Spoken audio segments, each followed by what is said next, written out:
Buenos días, Dios les bendiga. Le habla su amigo y hermano Saúl Rivera, siervo y amigo de Jesucristo, en una mañana preciosa, nublada, lloviendo, fresca, pero así es el trópico en Puerto Rico, la isla del Cordero. Y le doy la bienvenida a todo aquel que accesa a este video, a mi canal, Saúl Rivera, siervo y amigo de Jesucristo. Y en esta ocasión vamos a hablar acerca del tema de su oficio. Dentro de estas semanas que son semanas de temporada de Navidad, he decidido hacer videos acerca o devocionales acerca de lo que compete con la Navidad, pero basado en la Escritura, no en la tradición. Comencé hablando acerca de su nacimiento, luego hablando de su mensaje, su paz. En esta ocasión voy a hablar acerca de su oficio. Y para eso acompáñenme al libro de Juan, capítulo 1, verso 46, que dice de la siguiente manera. Juan, capítulo 1, verso 46. Natanael le dijo: ¿de Nazaret puede salir algo de bueno? Y le dijo Felipe: ven y ve. Natanael, uno que posterior a ese comentario vino a ser discípulo de Jesús, le dijo a Felipe: ¿de Nazaret puede salir algo bueno? Y Felipe le dijo: ven y ve. Y en esta mañana te digo, amigo y amiga, ven y ve. Hijo del carpintero, de Nazaret, ¿puede salir algo bueno de Nazaret? Se preguntó Natanael. Dijo este señor, porque parece que en ese lugar pues no salía nada bueno.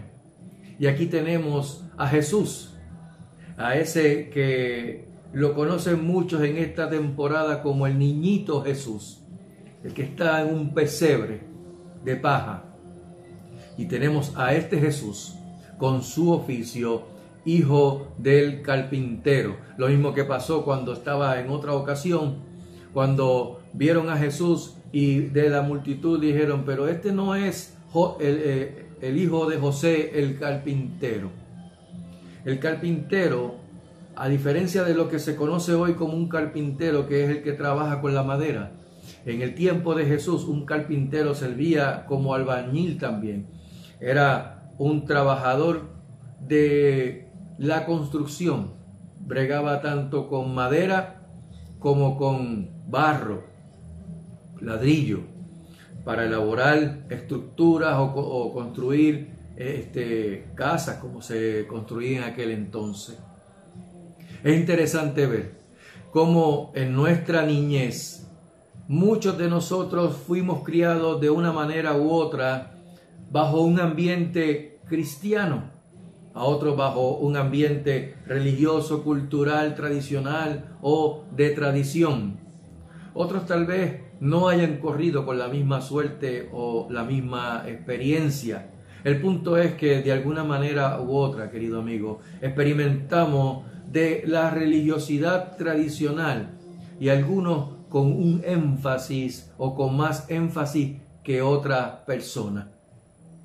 Y próximamente veremos la historia de un principal de la sinagoga en Capernaum, pero con una ventaja religiosa sobre muchos en esa ciudad que su nombre, Capernaum, o como se dice en el hebreo, Cafarnaum, que significa Villa del Consuelo, porque es un compuesto de Naum, que significa consuelo, del cual conocemos al profeta Nahum. Así que tenemos este evento ocurriendo en esta villa de consuelo. Tal vez, y soy yo especulando, ¿cuántas veces ese principal de la sinagoga sacó a personas de esa sinagoga cuando iban al auxilio o iban a escuchar a Jesús, al Maestro? Yo voy a dar unos puntos bien interesantes. A mí me llamó la atención haciendo este escrito y los quiero compartir con ustedes, porque cuando yo me di cuenta y vi lo que implicaba ciertas cosas que voy a hablar, yo me quedé mudo, pero mi corazón latía fuertemente, créeme, amigo. Cuando se le acercaban a Jesús para escuchar su mensaje o simplemente para recibir un milagro de sanidad, estos principales de la sinagoga, por los celos que le tenían a Jesús y esa envidia, como dicen aquí, que corroe, le prohibían a la gente ir o estar donde Jesús estaba para ser escuchado por la multitud. Y yo pienso, ¿verdad? Me da la impresión como que este principal que voy a hablar posteriormente fue uno de ellos. Tal vez, y hablando de este hombre principal de la sinagoga, Jairo fue uno de ellos. Es curioso que Jairo significa hombre iluminado. Y perdónenme, pero no había persona más confundida que Jairo, este principal de la sinagoga en Capernaum.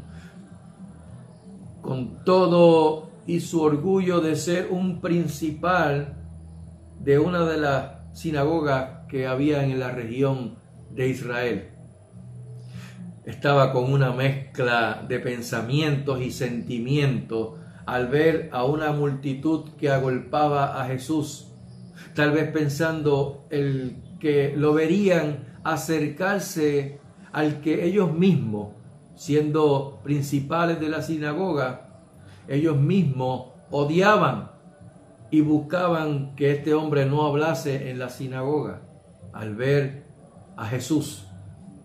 Y se preguntarán, pero ¿por qué Jairo estaría trabajando con su orgullo y viendo que la multitud y tendiendo esa mezcla de pensamiento y sentimiento?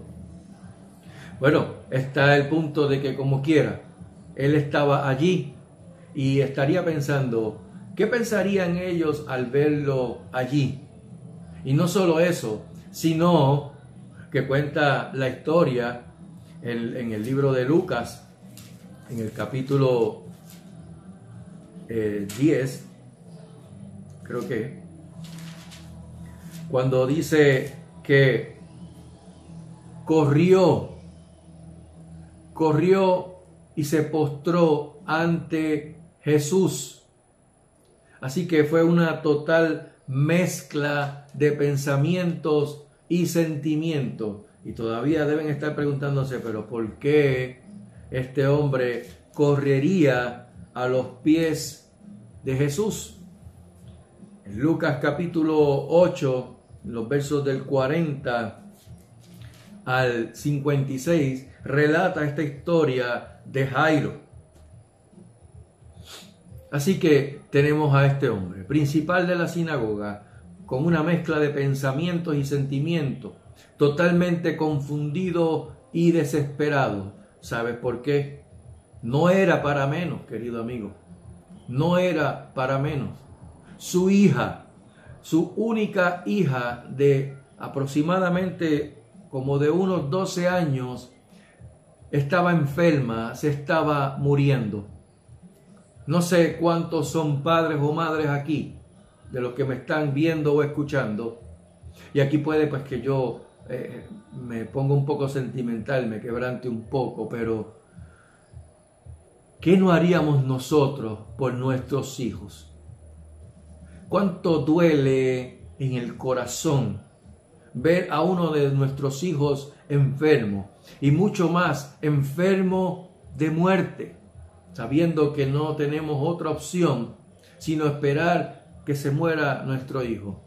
Sería un dolor increíble. Yo he experimentado eso a un nivel mucho más alto al tener la experiencia o la mala experiencia de perder a mi primera hija. Un día de acción de gracia. Es un dolor y bebecita, 10 meses de nacida, sin ninguna enfermedad. Pero es un dolor que parece como si te agarraran el corazón y te lo arrancaran sin anestesia. Por eso digo que me pudiera quebrantar al hablar esto. Y aquí tenemos a Jairo. Jairo con un dolor, un desespero, porque su hija de 12 años estaba muriéndose. Así que, ¿cuánto duele ver a nuestros hijos en esa condición o esa situación? Y de los nietos o nietas ni se diga. Y en este caso se nos relata que estaba muriéndose la niña, la hija de Jairo.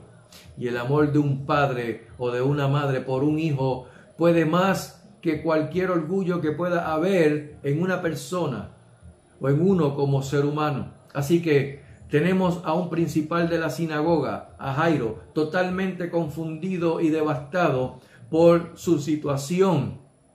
Y sin lugar a duda, una situación completamente legítima. Su hija se estaba muriendo. Pero allí llegó, donde estaba Jesús. Ahí es donde tú, querido amigo y querida amiga, tienes que llegar ante cualquier situación a los pies de Jesús. Gracias a Dios que este hombre echó a un lado su orgullo religioso y sin importar, no solo mostró su desespero ante una multitud, sino que la necesidad de correr a los pies de Jesús. Es que yo me hago esa película, esa imagen, viendo a un hombre que es un principal de la sinagoga con autoridad religiosa, corriendo a los pies de un hombre al cual odiaban y que no querían en la sinagoga. Corriendo a los pies de Jesús, el hacedor de milagros y maravillas. Aleluya. Y encima de todo eso llega una mujer en medio de toda esa multitud de personas y detiene a Jesús. Eso era lo que le faltaba a Jairo, que una mujer interrumpiera el ruego, la súplica de un principal de la sinagoga, a Jairo, lo interrumpiera. Y en adición, o adicional a eso, esta mujer en una condición inmunda. ¿Por qué inmunda? Porque sufría de flujo de sangre. Y en la ley de Moisés, toda mujer bajo su periodo de sangre era considerada inmunda hasta que se limpiase por completo.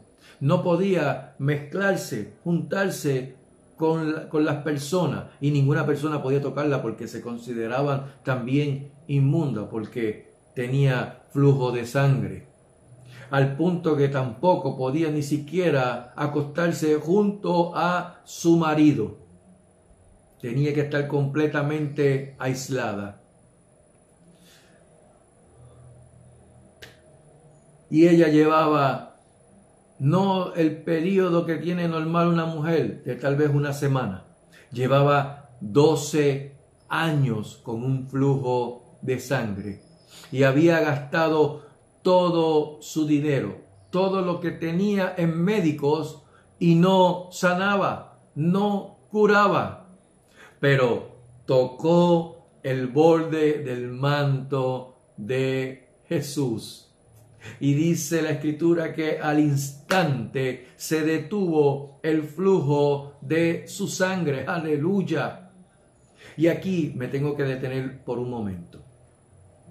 Y le vamos a hacer una pausa a Jairo, porque quiero mostrarle lo que le hablé al principio. Quiero mostrarle algo que nunca antes había yo escuchado, ni visto, ni haberme percatado estudiando la Escritura.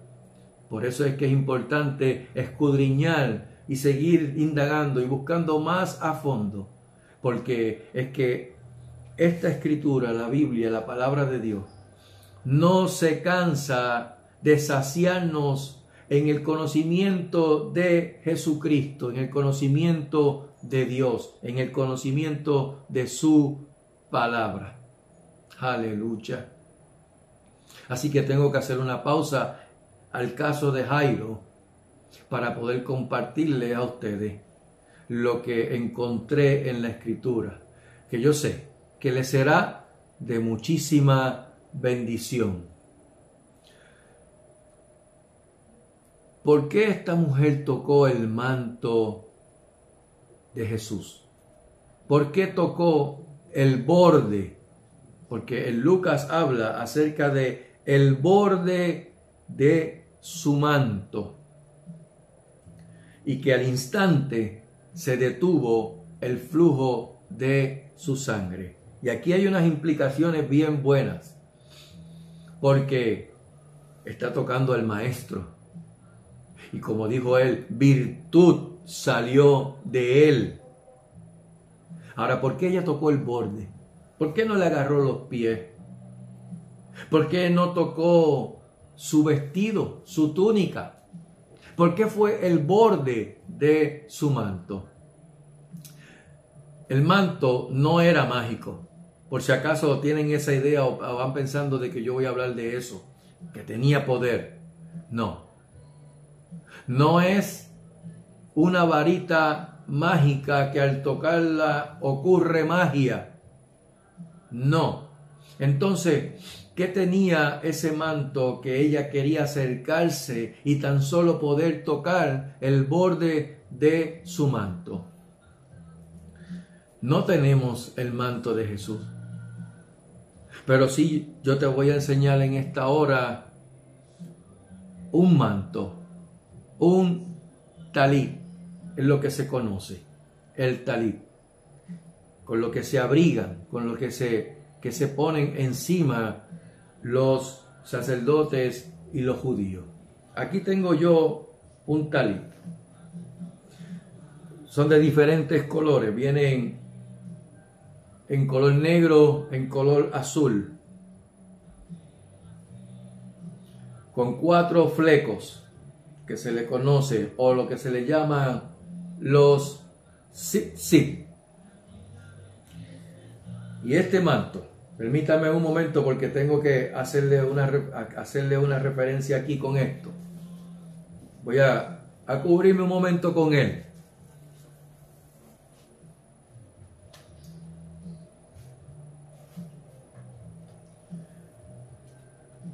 Tengo el manto, no de Jesús, pero un manto. Y agarrando aquí un fleco, un tzitzit. El manto que Jesús llevaba se conoce en hebreo como talit. Cuando leemos ese salmo precioso que dice, el que habita al abrigo del Altísimo. En el hebreo es el que habita al talit del Altísimo, morará bajo la sombra del Omnipotente. Así que tenemos aquí a este talit, el alfabeto hebreo, querido amigo, iglesia. El alfabeto hebreo consta de 22 letras, todas son consonantes, no hay vocales, y cada letra tiene un valor numérico, por lo que la suma del valor numérico de la palabra talit es 600. Esta mujer, que no se menciona su nombre, tocó el borde del manto de Jesús. ¿Casualidad? No. Esta mujer tenía prohibido ir a la sinagoga. ¿Y a qué uno va a la sinagoga? ¿A qué tú vas a la iglesia? Tú vas a escuchar la palabra de Dios, vas a adorar, vas a cantar himnos, cánticos, salmos, coritos. Pero el asunto principal de congregarse es ir a escuchar la palabra de Dios. Y esta mujer tenía prohibido, por su condición, porque llevaba 12 años, tenía prohibido ir a la sinagoga a escuchar la Torá, porque no existía el Nuevo Testamento. Así que lo que se leía era la Torá, los salmos, los proverbios y los profetas. En otras palabras, a escuchar la palabra de Dios. Y ya que ella no podía ser sanada, entonces pensó. Esto me acuerda cuando el hijo pródigo, estando en su condición más baja, vuelve en sí y dice: iré a mi padre. Y esta mujer, ya viendo que no tenía más opción, había gastado todo, dice: voy a ir a Jesús. No me importa lo que me puedan hacer, pero yo, si tan solo me acerco y toco el borde de su manto, seré salva. ¿Qué fue lo que ocurrió allí? No sé si han visto el talit, ¿verdad? Lo tengo puesto. Estos son los bordes.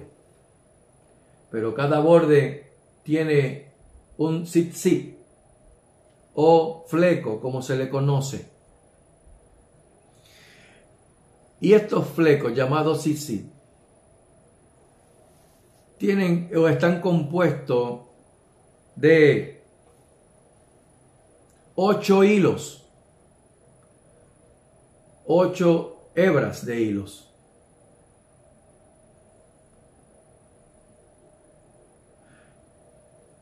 Con 5 nudos. ¿Y qué representa todo esto, Saúl?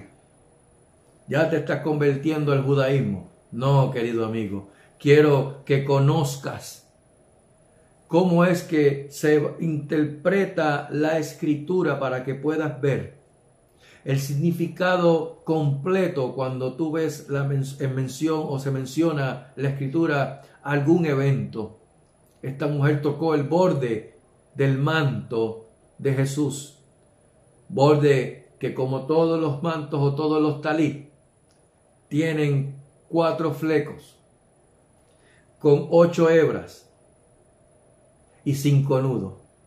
La palabra talit, su valor numérico son 600, más 8 flecos, sumando 8 flecos y 5 suman 613 la cantidad. Es la misma cantidad de leyes, de estatutos, de los mandamientos de la Torá. Y al igual que con la palabra talit, el valor numérico de esto, de la palabra tzitzit, también suman 600, y cada uno de los flecos, que contienen 8 hilos y 5 nudos, hacen un total de 613, la totalidad de los mandamientos de la Torá. Y fue a lo que esta mujer se aferró a la palabra, se aferró a su fe en Jesús. La Biblia dice en el libro de Hebreos capítulo 12, verso 2, puesto los ojos en Jesús, el autor y consumador de la fe. Así que tenemos a esta mujer agarrándose, aferrándose al manto, al borde del manto de Jesús, agarrándose a la palabra de Dios, ya que no podía escucharla en la sinagoga. Procuró ir directamente a la palabra. ¡Aleluya! Yo no sé si han podido ver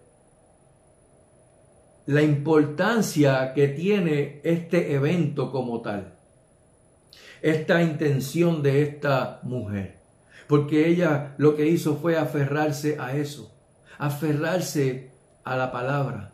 tocar tan solo el borde del manto de Jesús, que representaba la palabra misma. Y Él es la palabra. Jesús es la palabra. Ella, ya que no era sanada por la medicina y sabiendo que Jesús estaba allí y que para ese entonces Jesús había hecho muchos milagros ya y hasta resucitó muertos, ella quería tener algo de su palabra. Sabía que por el poder de la palabra de Dios fueron creados los cielos y la tierra y todo lo que existe excepto el hombre, porque el hombre Dios lo hizo con sus manos. ¿Cuánto dan gloria a Dios por eso? Aleluya. Gloria a Dios. Romanos 10:17 nos dice, así que la fe es por el oír y el oír por la palabra de Dios. Palabra que en la Torá nos dice, yo soy Jehová Rafa, Jehová tu sanador. Y la palabra de Dios es fuego, es martillo que quebranta, es pan, pan de vida y vida en abundancia. Aleluya.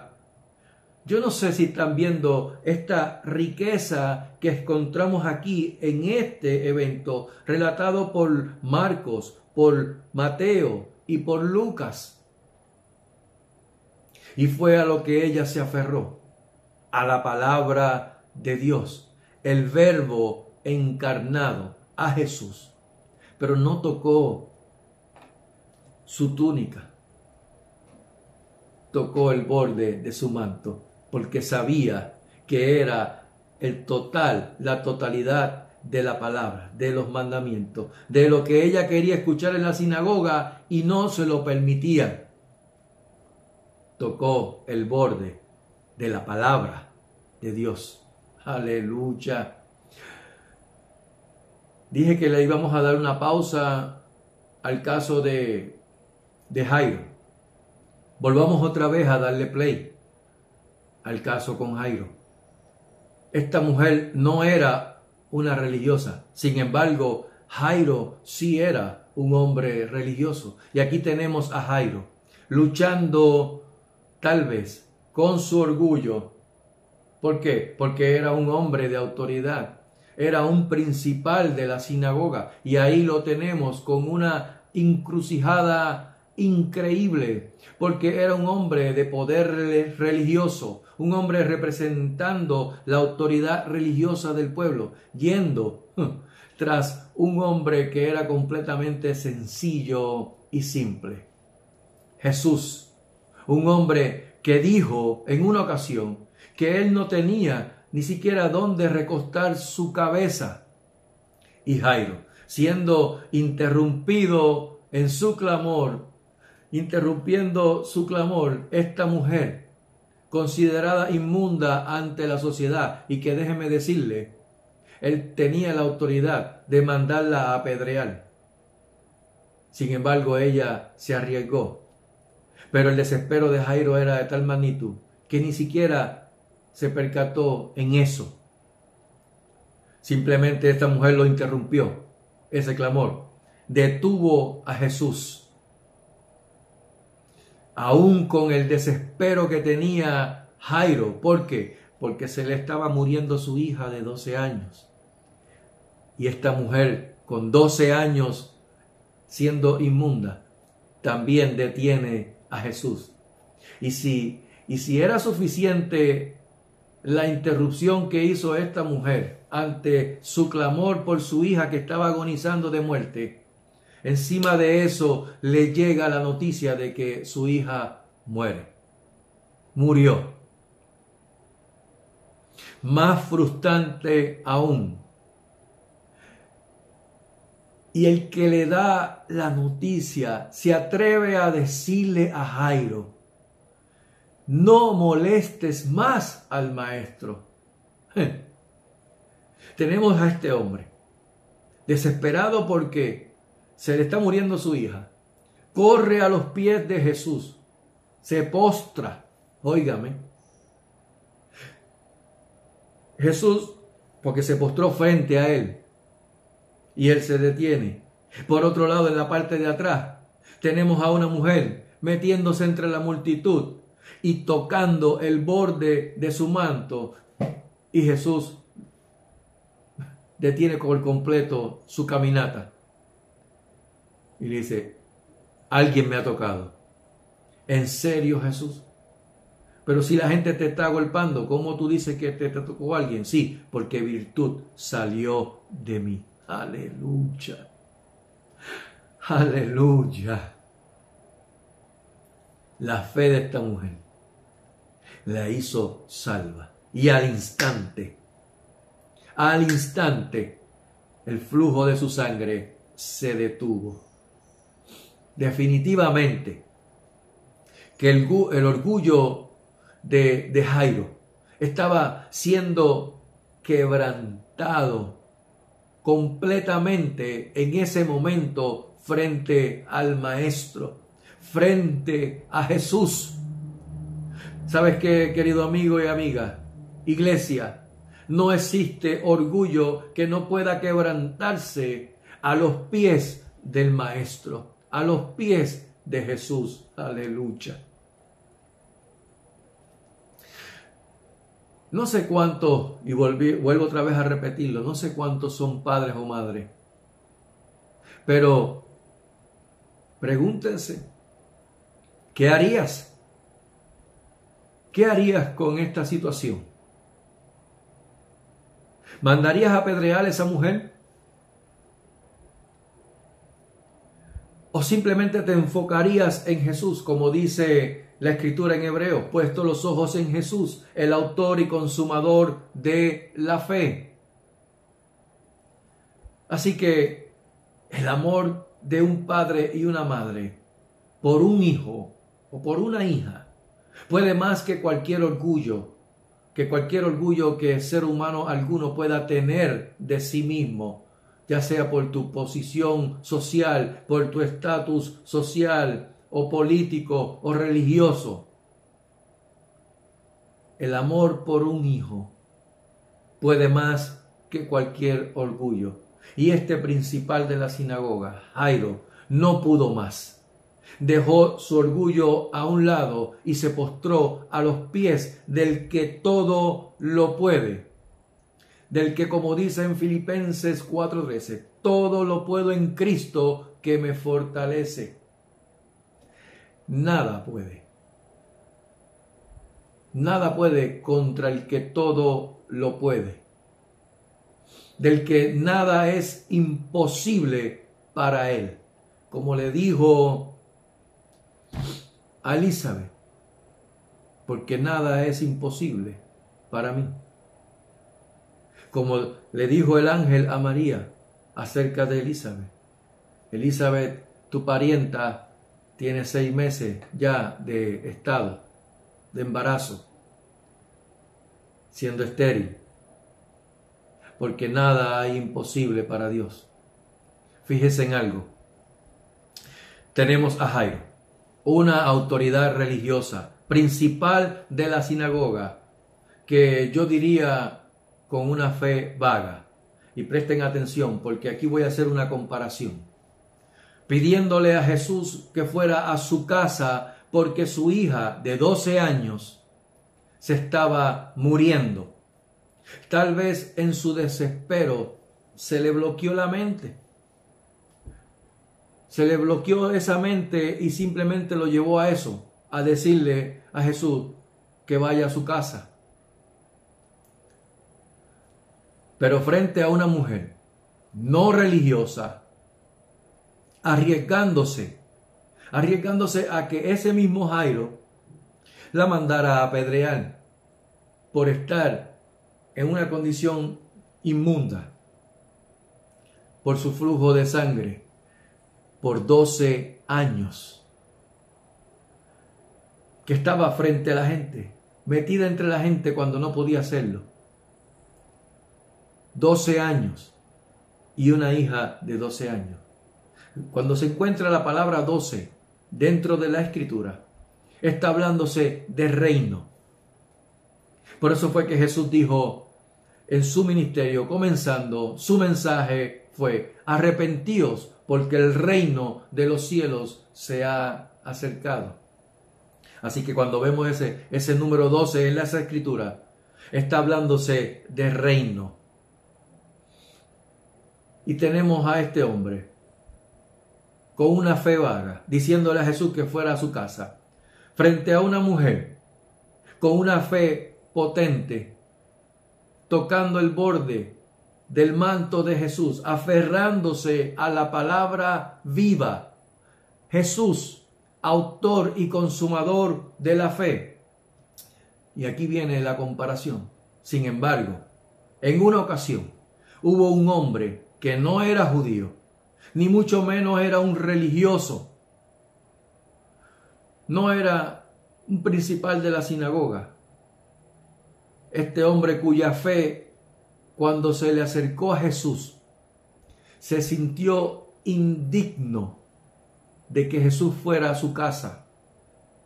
Y no le dijo a Jesús: oye, ven a casa, porque tengo a un siervo que está enfermo, paralítico, está atormentado. Él no le dijo eso a Jesús. Fue Jesús quien le dijo a este hombre que iba a ir a su casa. ¿Quién es este hombre? Este hombre fue un centurión romano. Y Jesús diciéndole: ¿sabes qué? Voy para tu casa. Lo mismo que le dijo a Zaqueo: bájate de ese árbol, que me es necesario ir a tu casa. Y Jesús le dijo: voy para tu casa. Y este hombre lo detuvo, le dijo: Señor, no soy digno de que entres bajo mi techo. Solamente, aleluya, solamente di la palabra y mi criado sanará. Porque también yo soy hombre bajo autoridad y tengo bajo mis órdenes a soldados. Y no era a uno o dos soldados. Un centurión tenía a cargo entre 100 a 999 soldados romanos. Y este hombre le dijo: yo también soy hombre bajo autoridad y tengo bajo mis órdenes soldados. Y digo a este: ve y va. Y al otro: ven y viene. Y a mi siervo: haz esto, y lo hace. ¡Wow! Una postura que asombró a Jesús, pero que en medio de ese asombro aprovechó la circunstancia y le dice a sus discípulos, dice Mateo 8:10, al oírlo Jesús se maravilló y dijo a los que le seguían: de cierto os digo que ni aun en Israel he hallado tanta fe. Aleluya. Al tener un encuentro con Jesús, con el caballero de la cruz, con el maestro, con el hijo del carpintero, te pregunto, ¿con cuál de estos tres personajes te identificarías? ¿Con Jairo?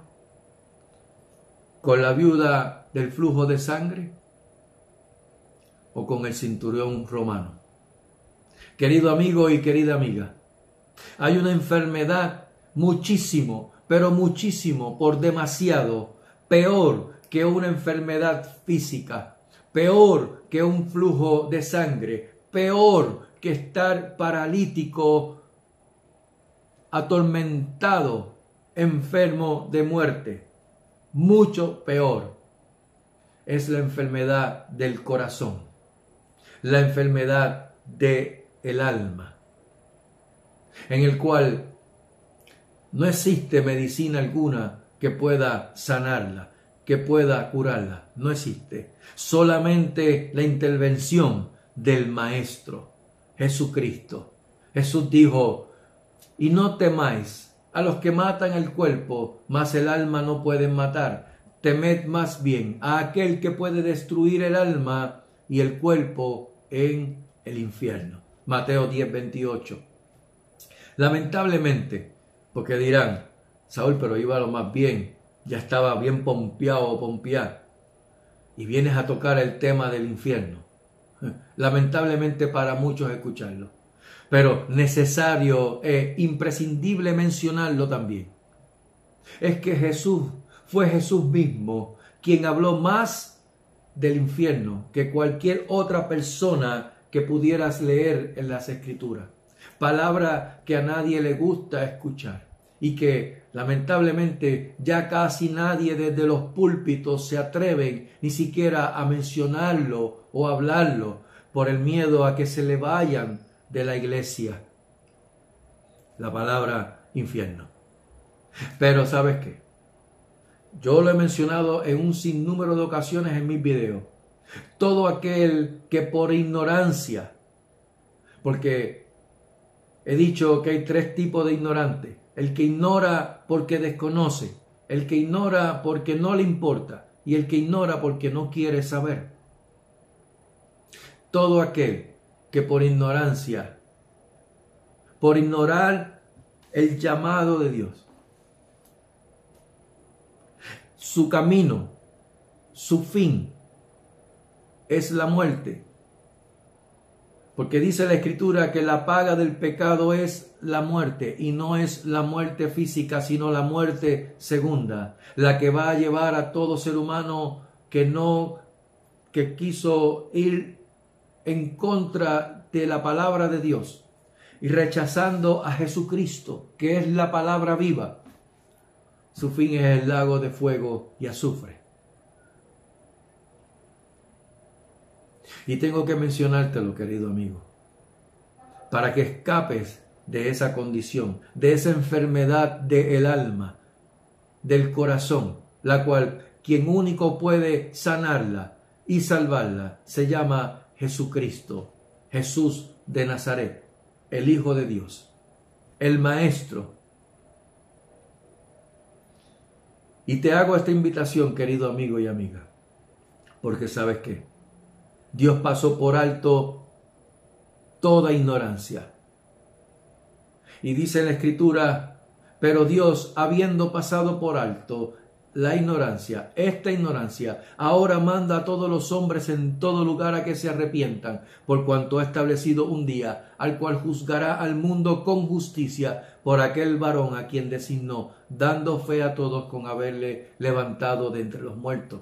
¿Quién es ese? Jesucristo, Jesús de Nazaret, el Cordero de Dios, que quita, no que cubre, que quita el pecado del mundo. Y cuando tú vienes en arrepentimiento por haber vivido una vida a espaldas de la palabra de Dios, de la Escritura, dice la Escritura que de tu interior va a correr ríos como ríos de agua viva. Va a entrar en una convicción de pecado, de haber vivido a espaldas de Dios, porque cuando vive una persona a espaldas de Dios está destituido de la gloria de Dios, por cuanto todos pecaron y están destituidos de la gloria de Dios. Y el saldo, el salario, el pago que Dios da por el pecado es la muerte. Pero para eso vino Jesucristo, para dar vida y vida en abundancia. Esto no es por obra alguna que tú puedas hacer. Lamentablemente podrás hacer cualquier tipo de sacrificio que la religión te diga que hagas, pero lamentablemente nada de eso salva. Solamente la sangre de Jesucristo te limpia de pecado, y es por su gracia. Así que lo que estoy haciendo es haciéndote ver tu condición. Si estás fuera de la palabra de Dios, estás muerto espiritualmente. Pero la palabra te da fe. Así que la fe es por el oír y el oír por la palabra de Dios. Y eso va a producir en ti un fruto de labio que confiese a Jesucristo como tu Señor y será tu Salvador. Romanos capítulo 10, verso 8 al 10, más que dice: cerca de ti está la palabra, en tu boca y en tu corazón. Y esta es la palabra de fe que predicamos, que si confesares con tu boca que Jesús es el Señor y creyeres en tu corazón que Dios le levantó de entre los muertos, serás salvo. Porque con el corazón se cree para justicia, mas con la boca se confiesa para salvación. Y te estoy mencionando todo esto, ¿sabes por qué? Porque tú no puedes invocar a aquel en el nombre, no puedes invocar el nombre del Señor. Porque todo aquel que invocare el nombre del Señor será salvo. Dice la Escritura en Romanos 10:13. Pero ¿cómo pues puedes invocar a aquel en el cual tú no has creído? ¿Y cómo creerás en aquel del cual no has oído? ¿Y cómo oirás si no hay quien te predique? Y es lo que he estado haciendo, predicándote la palabra de Dios. ¿Y cómo predicarán si no fueren enviados? Lamentablemente, quien tiene un mandato no necesita un llamado. Como está escrito, cuán hermosos son los pies de los que anuncian la paz, de los que anuncian buenas nuevas. Evangelio de salvación, Jesucristo. Dice que no todos obedecieron al Evangelio, pero que la fe es por el oír y el oír por la palabra de Dios. Pon tus ojos en Jesús, autor y consumador de la fe, para que vengas en arrepentimiento y confieses a Jesús como tu Señor y Salvador y puedas decir, ya no vivo yo, mas vive Cristo en mí. De modo que si vivo o muero, como quiera, soy del Señor. ¿Por qué? Porque el vivir es Cristo y el morir es ganancia para todo aquel que en Él cree.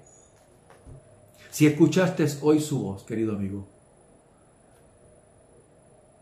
no endurezcas tu corazón. Que en esta Navidad, que como este hombre, Jairo, echó a un lado su orgullo religioso y sin importar, a pesar de su desespero y ante una multitud, vio su necesidad de correr a los pies de Jesús. Y así como también esta mujer del flujo de sangre, que no se rindió ante una multitud que agolpaba a Jesús, ni tampoco de lo que pudieran hacerle, que podía llegar a la muerte siendo apedreada, por considerarla inmunda, tampoco le importó. Asimismo, corras a los pies de Jesús y toques el borde de su manto, el borde del manto del libertador, del hacedor de milagros y maravillas, Jesucristo. Que Jehová les bendiga y les guarde. Que Jehová haga resplandecer su rostro sobre ustedes y tenga de ustedes misericordia. Que Jehová alce sobre ustedes su rostro y ponga en ustedes paz. Que tengan una excelente mañana, tarde o noche cuando puedan ver este video. Pero que sobre todas las cosas, nuestro Señor Jesucristo añada gracia sobre gracia a su vida. Iglesia, vive la vida con andeo, toda la vida, en la presencia de Dios, bajo la autoridad de Dios y para la gloria de Dios. Amén. Que Dios les bendiga.